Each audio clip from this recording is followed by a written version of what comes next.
City Center Radio is episode 347, and I am your host, Christian Sanger. Today is Monday, March 3rd, 2025. What's up, everyone? I hope you had an amazing weekend and you have a good Monday and week ahead. We've got a good episode for you today. It's an interview episode, so any big events that have been in the news, we'll wait until a little bit later in the week. But yes, we have an interview today. It's a good one, too. Very informative. And I think it's, something that a lot of people sort of understand, this whole issue with the liquor liability insurance and premiums that have skyrocketed and how that's affecting businesses. Several restaurants and bars have closed and specifically mentioned that this was at least one of the reasons why they had to close their doors. So I think everyone kind of gets it, and I've talked about it a little bit on this podcast before, but we're going to dive in with someone who understands the law part of it a lot more than I do, and likely more than some of you listening, unless you are lawyers as well. But yes, my guest today is Gedney M. Howe IV. He is a lawyer, and we're going to have a great discussion today. He's a third-generation attorney, and he says he has an enthusiasm for representing victims in personal injury claims and looks forward to carrying out his father and grandfather's philosophy of doing justice and healing the minds of his clients. Gedney was admitted to practice law in South Carolina back in 2020, and since then has become a member of the bar. He's obtained significant recoveries in many complex cases through both verdicts and settlements in a variety of situations, participating in intense litigation against defendants such as the Federal Bureau of Investigation, the Department of Justice, and Dominion Energy. In his first year of practice, Gedney has obtained $200 million in verdicts and settlements for his clients. This includes his work representing the victims of the Emanuel 9 in their pursuit of justice against the Federal Bureau of Investigation and the Department of Justice. And just last week, he was named the Charleston County Bar Association's Young Lawyer of the Year, so congrats to him. That's a very nice designation that he received. And so that's a little bit of background of who he is and the type of work he does. And obviously, he will, be able to kind of explain not just what has happened over the last few years and why, but also, we were going to talk a little bit about some of the possible solutions for this issue. And, there's a lot of disagreement, although all parties involved seem to want the same thing, which is to help lower, what restaurants and bars are having to pay, whether it's the premiums or, when it comes to how settlements are made. He'll be able to give us a full perspective, especially as it relates to the law side of things. So very happy to have this discussion, and I learned a lot, and I'm sure you all will as well. So without any further delay, let's get into the interview.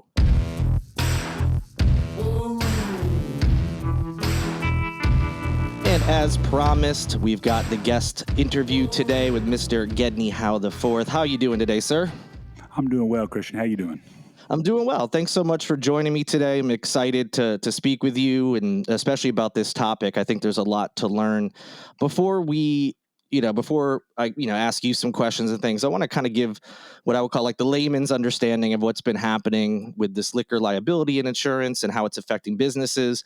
And then, you can kind of dive in deeper or correct anything that maybe I misspoke on. But for those who don't know, there was a state law that was passed in 2017 that required establishments that serve alcohol past 5 p.m. to carry an insurance policy with a total coverage of at least $1 million. This relates to payouts to, possible victims of alcohol-related incidents, making sure they get proper compensation. And there's a few aspects to this. Number one, the requirement to have that minimum coverage has led to premiums skyrocketing. In addition, the way the payout system works, if a person goes and drinks at one of these establishments, whether restaurants or bars, if they go to 6 bars or restaurants, get drunk, get in their car, hit someone, injure them or worse, it's possible that these businesses can be brought in as part of a lawsuit saying, they overserved this customer or didn't do their due diligence to make sure that this person wasn't driving.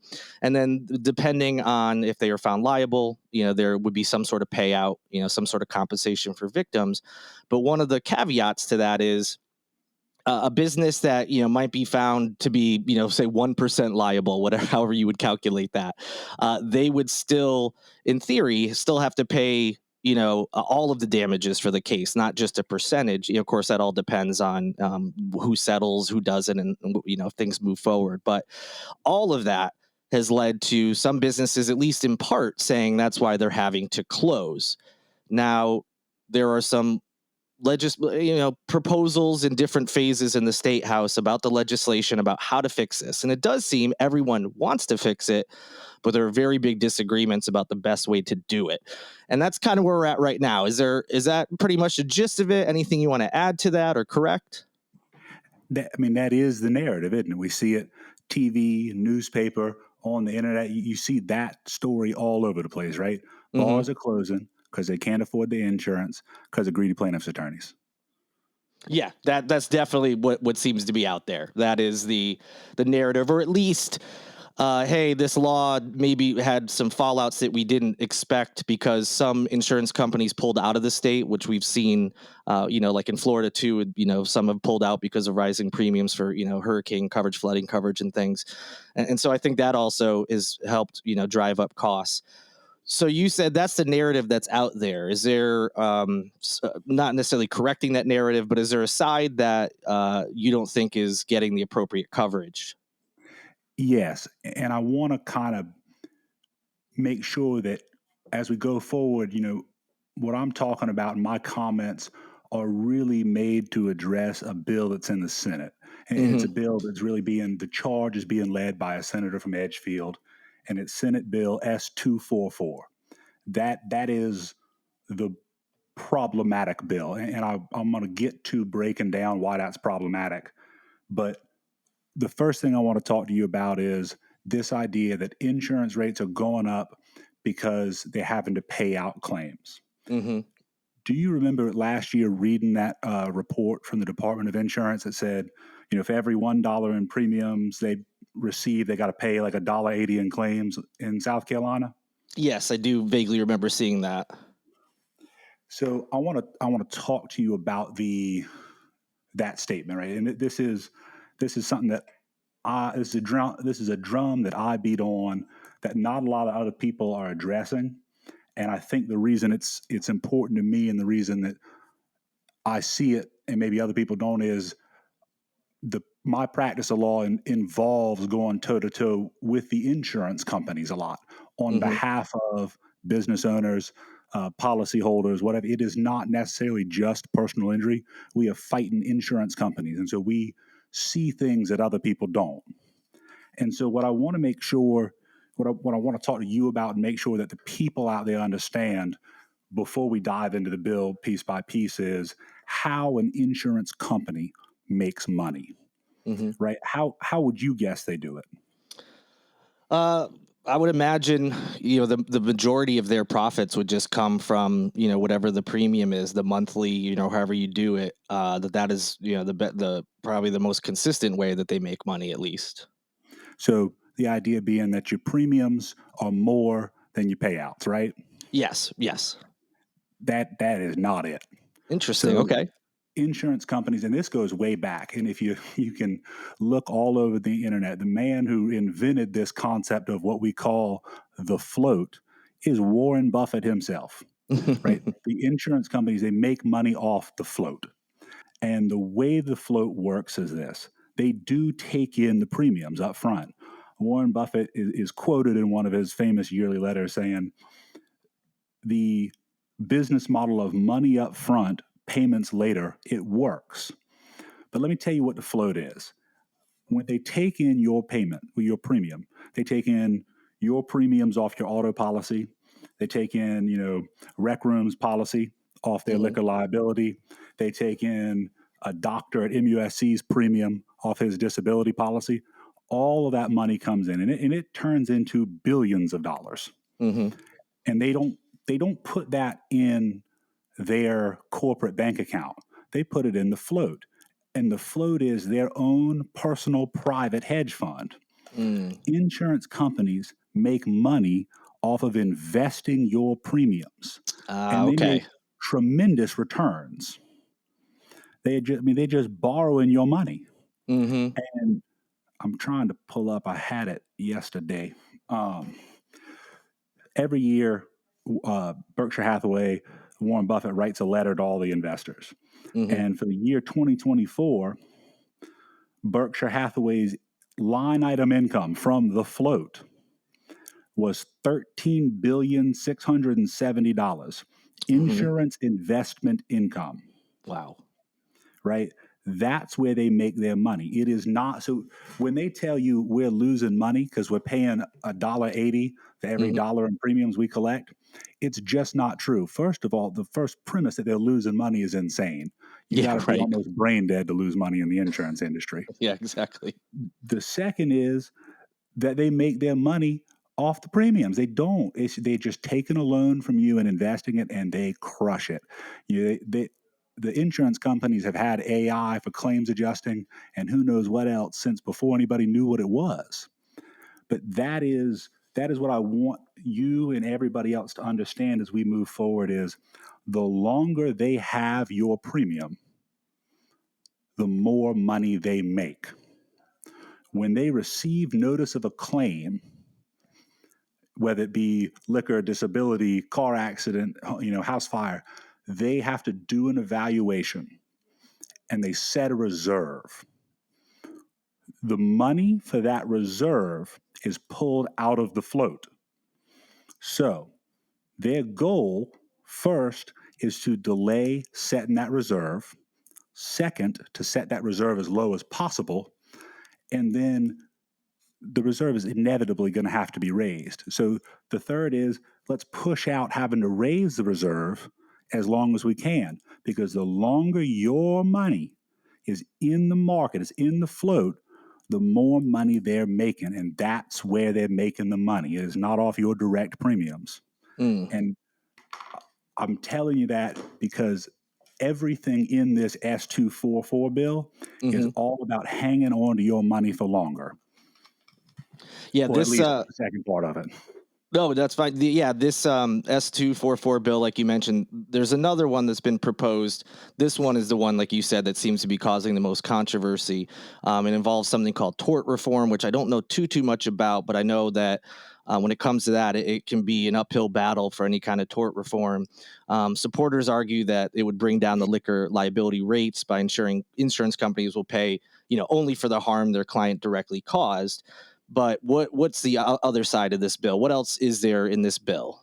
Well, I will note that in the last 3 weeks, we've had hearings in the Senate subcommittee, full committee, and next week it'll be on the floor almost every day. At no point has anyone said that passing this bill will make rates go down. Mm. In fact, the opposite has been said. I believe it was the owner, 82 Queen, said that Mm-hmm. nobody's told him for certain this will make rates go down. A representative, Joe McCullough, said he didn't think it was going to make rates go down.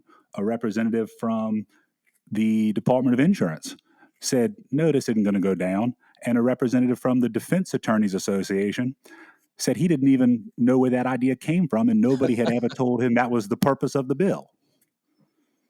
So what is how whoever is saying those things? I mean, you may not know, obviously, but why are they just saying that, or do they truly believe? I mean, again, you can't get in their head, of course, but that this is actually going to help, or is there another aspect to it that is beneficial? It would seem if it doesn't do the very specific thing that everybody wants, this should have no supporters. I agree. But you forget, as we talked about, that that $13 billion number is nothing to sneeze at. No, right. That's where the support is coming from. That's where the push is coming from. That's why you and the listeners have the understanding of this issue that they do. It is not that anybody is wrong. It's that you've been fed half the story, right? Mm, Nobody wants bars and restaurants to close. I love going out to eat. I love, I'm not a drinker. I go out to the bars with all my friends, with my wife. It's a lot of fun. Nobody hmm wants that to happen, and the greedy trial lawyer narrative does not necessarily account for the fact that I'm a lawyer. My family's been in this community for 100 years. I care about the people in Charleston more than I care about anything other than my own family. I mean, I Hmm. want this community to thrive. It is the money from big insurance, and we know this for several reasons. We know it because it's happening in every state, all across the country. It is. We know it because there's the CEO of an insurance company called Chubb is on the record saying that Chubb and other insurance companies are going to invest millions of dollars in a years long campaign to reform the law because all this does is save them money. Now, we've been beating around the bush a little bit, and I don't want to keep you here too long. Um, so if you want to, we can jump into kind of the sections of this bill. Yeah, that'd be great. Yeah, I think Yeah. people, like myself, we just have like you said, we're not getting the full story. We don't really know all the ins and outs. You can only get, quotes that you see in articles from people, but you don't really know what's the truth. So yeah, I think that would definitely be beneficial. And this information, this bill is available to anybody. It's on the internet. You can look it up. And I'm going to refer to certain sections so that if you want to go look, you can fact check me. Okay, I've been wrong about a lot of things, but I'm not just going. I'm not just going to sit here and lie to you. Yeah, I'll put a link in the show notes right to the bill. So if anyone wants Or to follow along or look at it themselves, just like Gedney said, you'll be able to do so. Section 3 of this bill, as Hmm. drafted, at the very end of section, it looks like 3A. Hmm. You'll see, the code section 61-3-160. This is the very end of basically rewriting liability laws for bars.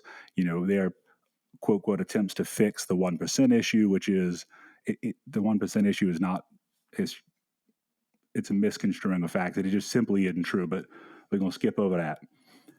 I want people to understand that all these quotes that you hear on the TV, on the news about how this is going to save bars are wrong. And I'm going to read to you right now why they're wrong. So today, Christian, this bill not passing, if a bar has an alcohol violation, if a bartender overserves somebody gets hurt, and they make a claim, it goes to the insurance company because that's what insurance is for. It's to Hmm. protect you. If this bill passes, and this is it's it's going to be in the show notes. For a first offense, the bar shall have its alcohol license or permit suspended for 6 months. Christian, name a single bar in this town that can go 6 months without a license. Probably zero, or be very small. I mean, they're all going to close. Yeah, bar for sure. The bar, any of the cooks that are in there, all the Hmm. bartenders, the wait staff, the busboys. I mean, you're putting a lot of people out of work because Hmm. one person made a mistake. And we know people make mistakes. Nobody's doing this stuff on purpose. And the law, the court system, the personal injury system is designed for mistakes. Nobody's over serving people and sending them out on purpose. Right, It right. happened by mistake. But when somebody gets hurt, you still got to handle that mistake. Hmm. And instead of handling that mistake by compensating the person who was injured, this bill will result in bars being closed for 6 months on the first Mm. offense. First. The So there would second be offense, the first offense, like you just mentioned. This would do away with compensation for it, no, victims. it does not do away with Okay, compensation okay, for victims. That stays the same. okay. Just wanted to This make sure. only hurts the bar. Yes. The bar loses its liquor license for 6 months. Yep. And you hadn't heard about that on the news. No, You hadn't heard definitely about not. that from the proponents of this bill. On a second offense, they lose their alcohol license is revoked, is gone. Yeah, and that'll do it. They're closed forever. Yep. And one of the not written in this bill things to consider is insurance companies, despite the float, despite everything else, they're all about risk, right? Sure. Right Yeah. now, if you got a policy with somebody and they decide you're too much risk, you might have to go get a policy from somebody else. With Hmm. if your insurance company decides they don't like your risk, maybe they send an investigator to your bar, uncover a violation, and report you, and get your license revoked. Mm. I know it sounds like I've got my tinfoil hat on right now, but on the plaintiff side of the law, they do that all the time. They put Mm. private investigators on people all the time Wow. to try and catch them doing something they're not supposed to be doing. So if they'll do it to us, why wouldn't they do it to you? Yeah, absolutely. So So In Go this ahead. bill, the premiums don't come down. At least according this doesn't require that. It No also guarantee has been made. doesn't change the compensation, but it just adds an extra penalty for the businesses or penalties if they have a second offense.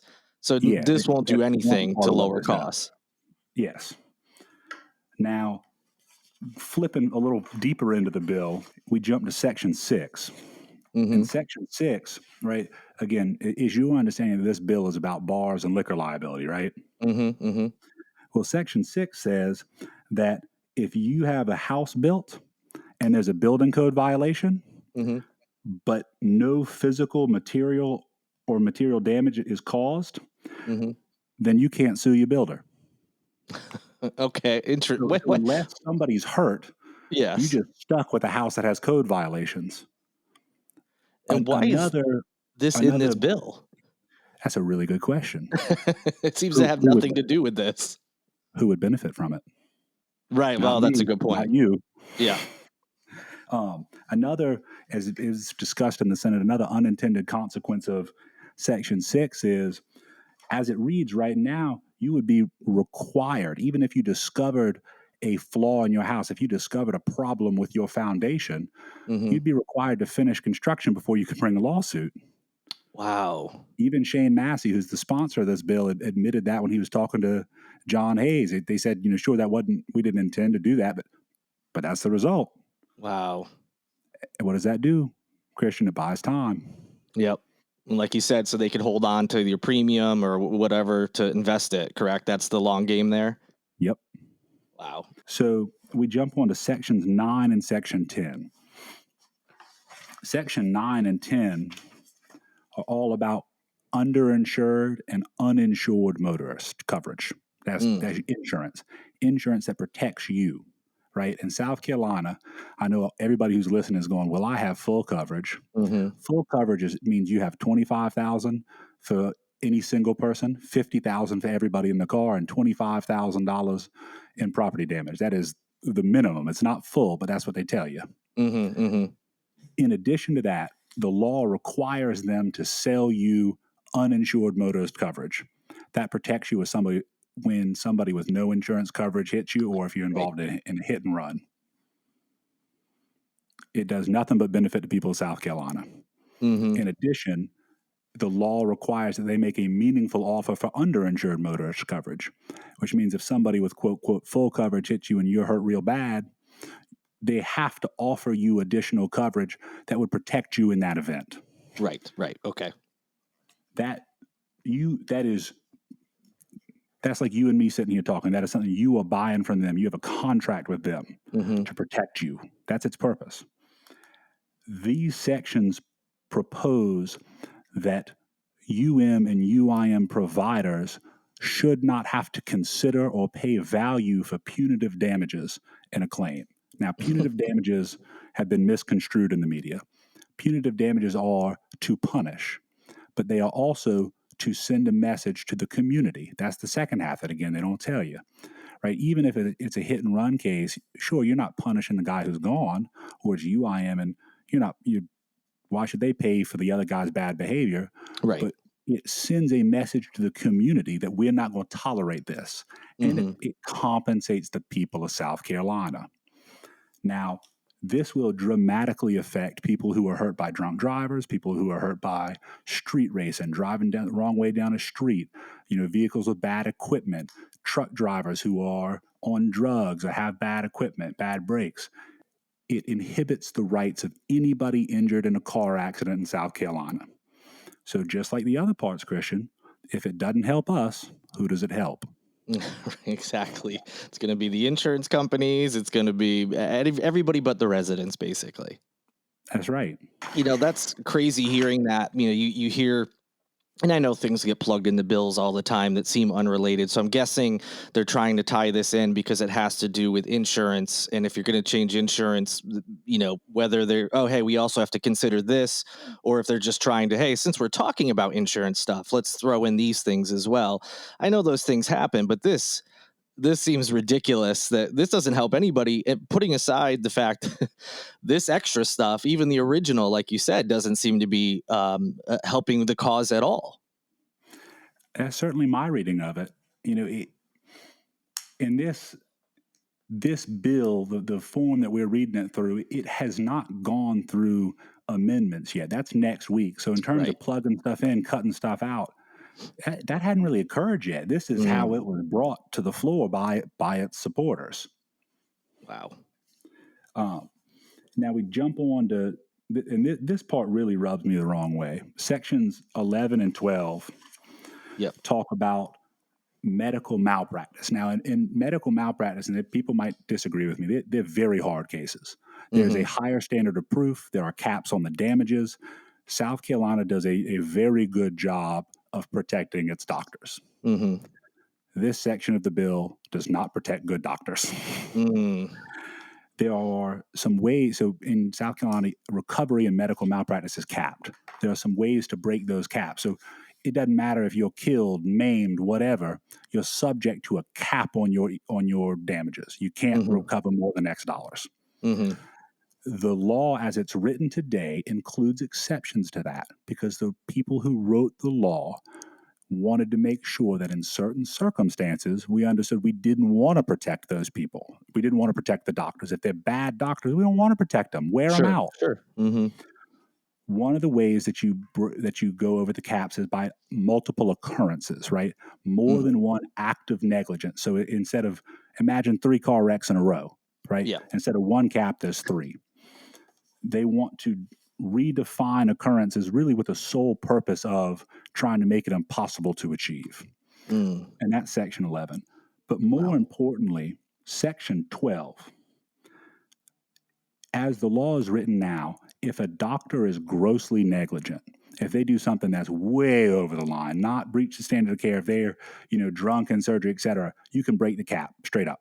They want to remove the language that says the limitations are removed if defendant was grossly negligent, willful, wanton, or reckless.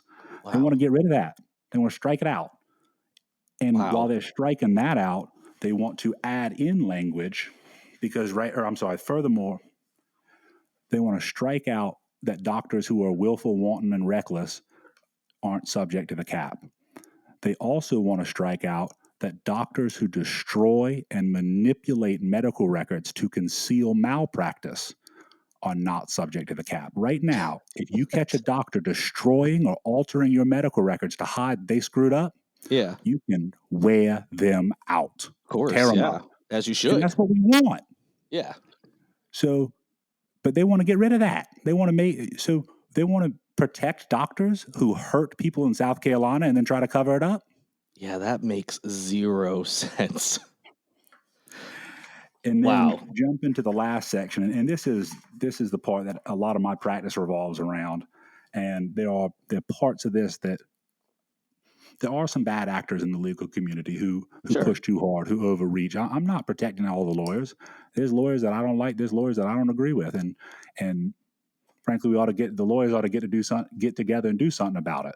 But this isn't the solution. Section 13 does a couple of things. It says that, first of all, the insurance provider, if they tender the policy limits within 90 days after receiving actual notice of a claim that is accompanied by sufficient evidence to support liability and the amount, that they can't be found to be in what's called bad faith. Bad faith is a hot topic. It's a firebrand word. But I don't want to talk to you about bad faith too much. I want to talk to you about what insurance companies think is sufficient evidence. I ain't never seen it. I've been doing this for a long time. My daddy's been doing it even longer. I've never seen them consider something to be sufficient. You know why? Because when it's sufficient, they got to do something about it. Right, exactly. When it's not sufficient, they can just kick the can down the road. Right. And so you put an undefined term in a statute, you're going to let the bad guys define it. Yeah. No, that's a good point. Yeah, if you don't have like a very distinct, clear, course of action or definition of something, when it's left vague like that, like you said, at least people can argue what that term means. And like you said, even if they ultimately lose, it delayed this whole process. This also includes that nothing the insurance company does is bad faith or can be considered bad faith until 10 months after a lawsuit is filed. That just buys What? them a free 10 months. Oh my gosh. Wow. And I want to tell you a little anecdote or two on that Sure. from my life in some cases we've had in the recent past. One of our cases, this guy got a medical.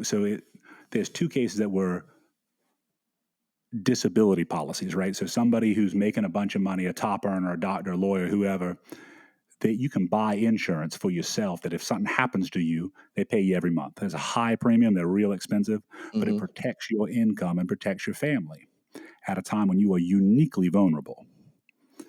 Now, this fellow bought a policy that would protect him if he got a medical condition and couldn't work anymore. Hmm. He developed a condition, got paid for 2 years, and then all of a sudden they stopped his benefits. He asked why, and he gets a letter that says, just having a diagnosis and living with a condition and receiving treatment doesn't entitle you to continued benefits. My gosh. What is that? And so we had to sue him. We sue him, and you don't necessarily out the gate allege bad faith, but you know that's what it is. Right, And the right, bad faith in that claim occurs before the lawsuit is filed. right. Of We had course. another case where a surgeon can't perform surgery anymore because he gets gout in his hands. Okay, He sure. makes a claim on his insurance policy. They deny him. He has to do an appeal. That takes a couple months. Has to do a second appeal. That takes a couple months. He comes to us. We get hired, get on board, bring a lawsuit, start working on it. And we get into the guts of the insurance company file, and we find that, and one of these policies was tremendous. We find that they paid a nurse in some other part of the country who is not a surgical nurse, mind you, $250 to write a letter that says she thinks he can still do surgery. And based on that, they denied his claim. Wow. And that happened before a lawsuit was filed. They'll do it to anybody, man. Oh, I believe It's that. crazy. Unfortunately, I do believe that, and like you said, I'm not in that world, but all of us have heard similar stories, something in that same vein. And people listening now might be like, wait a minute. I thought we were talking about, liquor liability insurance. And yeah, we were. And it's shocking that all of this is also included in one of the bills that supposedly is going to help out. And we've already discussed how it doesn't seem it would do that. But also, it's got all these other, I don't know, tentacles to it that are affecting all sorts of other things. And like you said, not media, whoever, are really not diving into that side of things at all. So, for one, I appreciate you, enlightening me, and then in turn anyone who's listening. But this is wild to hear that this is all, again, putting aside the fact that it doesn't sound like it's even going to solve the problem that we thought we were talking about here, but it's going to make other things worse. I'm blown away by all of this stuff that's in there. It really is crazy. And the whole bill, the two things I want to close on, Mm. because I don't want to keep it too long, are who has a better public image? Who do people like more? Bars and restaurants or insurance companies? Well, it's a close one. No, bars and restaurants, obviously. And now we know why that's who the face of this bill was. Right. That's who they picked. All of these special interest groups that pop up, Chamber of Commerce, all these different groups, they're all funded by insurance companies. Hmm. And it's not hard to figure that out. So when they push tort reform, and they're always trying to push it because it saves them $1 billion and they make $1 billion more. When they do that, the insurance industry can't do it because people don't like them. Right. Of But they course. hit a home run when they found the hospitality industry in South Carolina because everybody loves them because Of it's course. full of good people who want to help their community. I make no mistake, I love the hospitality industry. Hmm. It is the lifeblood of Charleston, and I support those people, and I am here for them when they need me. This bill does not help them. It certainly doesn't seem that way to me at all. And again, not only does it not help them, it's hurting all sorts of other people, or potentially could help hurt all sorts of other people in different industries and in different ways. Like, it's not even just that. So we've got this bill. and now we understand what else is in it. In your opinion, and I don't know how much you've looked into the issue itself, what would help in this situation? What is the best course of action? Obviously, it's not this bill, but what do you think would help with this whole industry issue that they're having? There have been a couple of bills floated last year and this year, but I think in terms of it just depends, right? And Mm-hmm. I know that's a typical lawyer answer. No, that's okay. Can I give you an answer that's going to make rates go down? No, because I don't have that power. Only the insurance company has that power. Mm-hmm.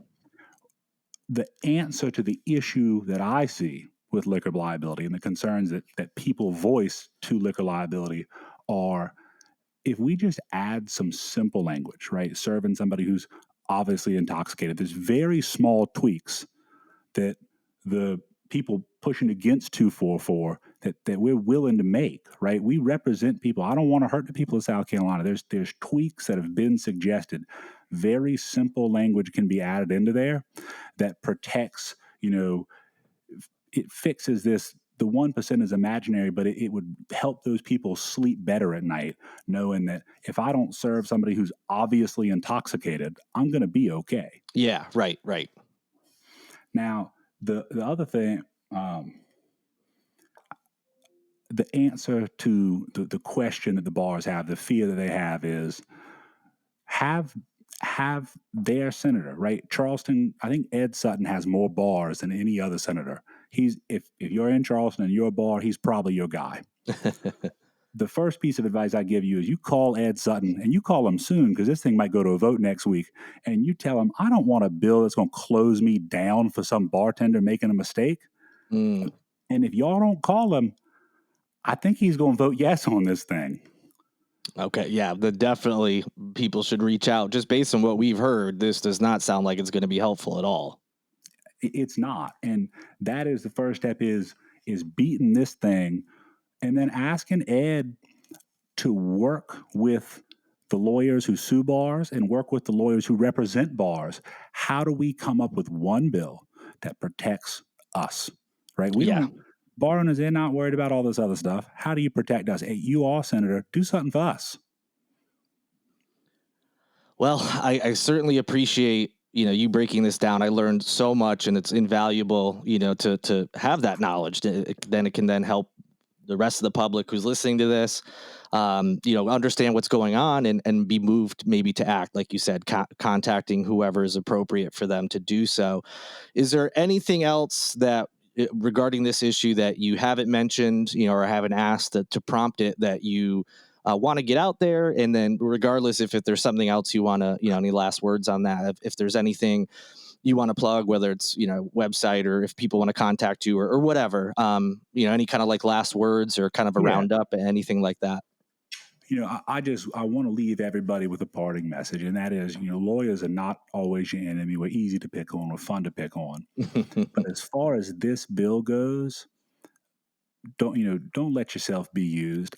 I've been asking the question. I think, Christian, you should ask, and I think all the bar owners should ask.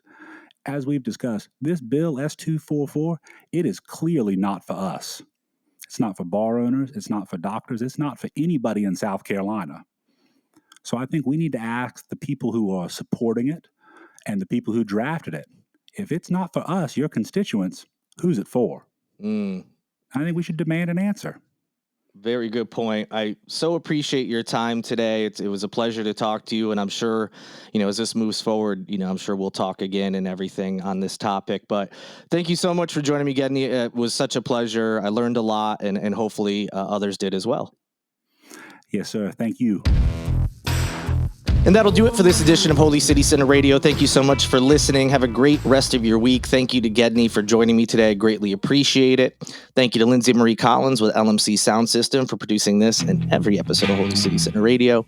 And thank you to Tyler Boone, whose music you hear in each and every show.